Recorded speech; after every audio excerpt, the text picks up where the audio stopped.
Friends, എൻ്റെ പുതിയൊരു വീഡിയോയിലേക്ക് സ്വാഗതം. ഇതുവരെയുള്ള എൻ്റെ വീഡിയോസൊക്കെ കാണുന്നുണ്ടാകുമെന്ന് വിശ്വസിക്കുന്നു. വീഡിയോ ഇഷ്ടമായാൽ ലൈക്ക് ചെയ്യണം, കമൻറ്റ് ചെയ്യണം, പിന്നെ ഒന്ന് സബ്സ്ക്രൈബും ചെയ്യണം. ഇന്ന് നമുക്ക് അടിപൊളിയൊരു സോസേജ് റോസ്റ്റ് ഉണ്ടാക്കിയാലോ? അപ്പോൾ അതെങ്ങനെയാണ് ഉണ്ടാക്കുന്നതെന്ന് നമുക്കൊന്ന് കാണാം. അതിനു വേണ്ടി ഞാൻ 10 സോസേജ് ചെറുതായിട്ട് ഇങ്ങനെ കട്ട് ചെയ്ത് വെച്ചിട്ടുണ്ട്. ആദ്യം നമുക്ക് ഇതൊന്ന് ഫ്രൈ ചെയ്യാം. അതിനുവേണ്ടി നമുക്ക് ആദ്യം ഒരു പാൻ ചൂടാക്കി കുറച്ച് എണ്ണ ഒഴിച്ചു കൊടുക്കാം. ഇപ്പം എണ്ണ ചൂടായിട്ടുണ്ട്. നമുക്കിതിലേക്ക് കുറേശ്ശെയായിട്ട് അരിഞ്ഞു വെച്ച സോസേജ് ഇട്ട് നന്നായിട്ടൊന്ന് വറുത്തെടുക്കാം. അപ്പോൾ സോസേജ് എല്ലാം ഫ്രൈ ആയിട്ടുണ്ട്. ഇത് നമുക്കിനി ഒരു പാത്രത്തിലേക്ക് കോരി മാറ്റാം. എന്നിട്ട് ഇനി കുറച്ചും കൂടി ഉണ്ട്, അതും കൂടി ഇട്ട് നന്നായിട്ടൊന്ന് ഫ്രൈ ചെയ്തെടുക്കാം. അങ്ങനെ ഞാൻ സോസേജ് എല്ലാം ഫ്രൈ ആക്കി എടുത്തിട്ടുണ്ട്. ഒരുപാടങ്ങ് ഫ്രൈ ആക്കേണ്ട കാര്യമില്ല, കാരണം ഇത് നമ്മൾ ഒന്നും കൂടെ മസാലയ്ക്കകത്തിട്ട് വേവിക്കുമല്ലോ. അപ്പം അങ്ങനെ ഫ്രൈ ആക്കി എടുത്തിട്ടുണ്ട്. ഇനി നമുക്ക് മസാല ഉണ്ടാക്കാൻ തുടങ്ങാം. അതിനുവേണ്ടി നമ്മൾ ഫ്രൈ ചെയ്ത ആ പാനിലേക്ക് തന്നെ ഒരു 1-2 സ്പൂണ് എണ്ണ ഒഴിച്ചു കൊടുക്കാം. ഫ്രൈ ചെയ്തതിൻ്റെ ബാക്കി എണ്ണ ഉണ്ടെങ്കിൽ അതായാലും മതി. പക്ഷേ ഇപ്പം ഞാൻ കുറച്ച് എണ്ണ ഒഴിച്ചുള്ളൂ ഫ്രൈ ചെയ്യാൻ വേണ്ടി, അതുകൊണ്ട് ആ എണ്ണ തീർന്നു. അപ്പോൾ അതിലേക്ക് ഞാനൊരു ചെറിയ 2 സ്പൂൺ എണ്ണ കൂടി ഒഴിച്ചിട്ടുണ്ട്. അപ്പോൾ ഇതിലേക്ക് ആദ്യം നമുക്ക് ഇഞ്ചിയും വെളുത്തുള്ളിയും കൂടെ പേസ്റ്റ് പോലെ ആക്കിയത് ഇട്ട് കൊടുക്കാം.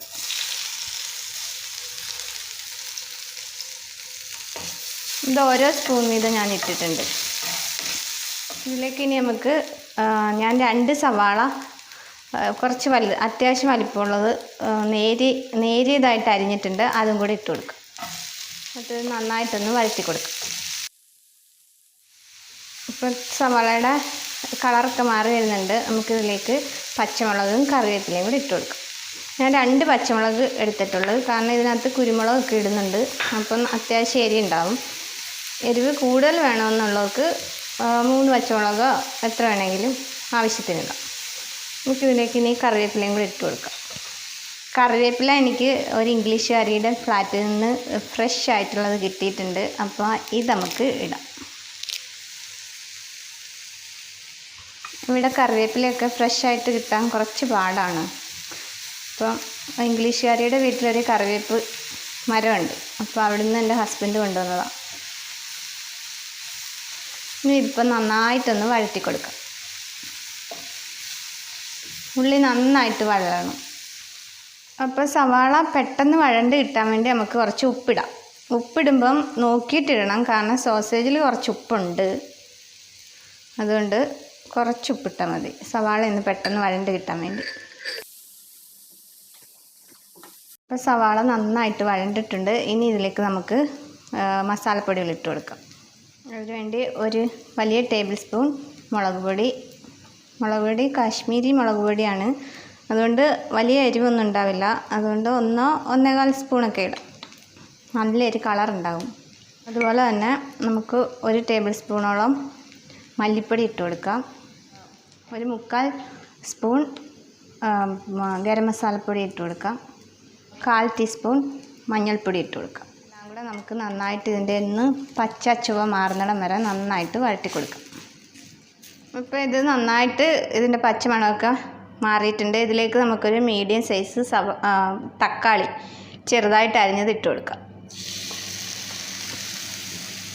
എന്നിട്ട് ഇനിയിപ്പോൾ ഇതും കൂടെ നന്നായിട്ടൊന്ന് വഴറ്റി കൊടുക്കാം.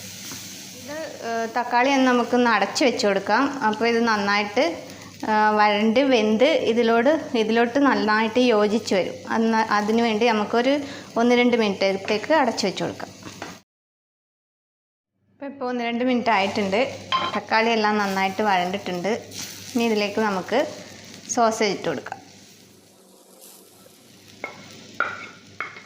അപ്പോൾ ഇതെല്ലാം കൂടെ നന്നായിട്ടൊന്ന് മിക്സ് ചെയ്തിട്ട് നമുക്ക് കുറച്ച് വെള്ളം ഒഴിച്ച് കൊടുക്കാം. വെള്ളം ഒഴിച്ച് കൊടുക്കുമ്പം തിളപ്പിച്ച വെള്ളം വേണം ഒഴിച്ചു കൊടുക്കാൻ.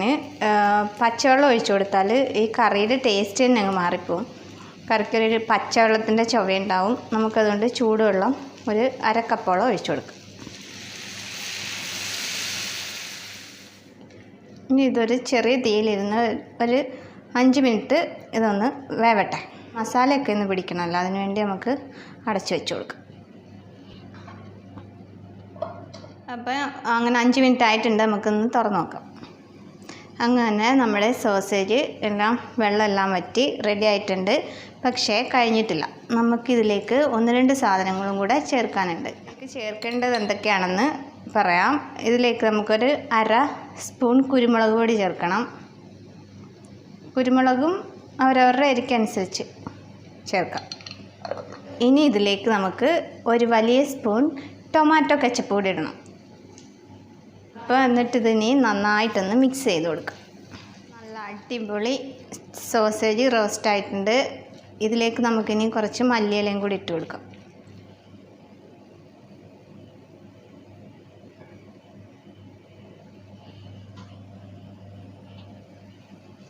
മല്ലിയിലിട്ട് ഒന്ന് മിക്സ് ചെയ്യാം. തീ ഓഫ് ചെയ്യാം.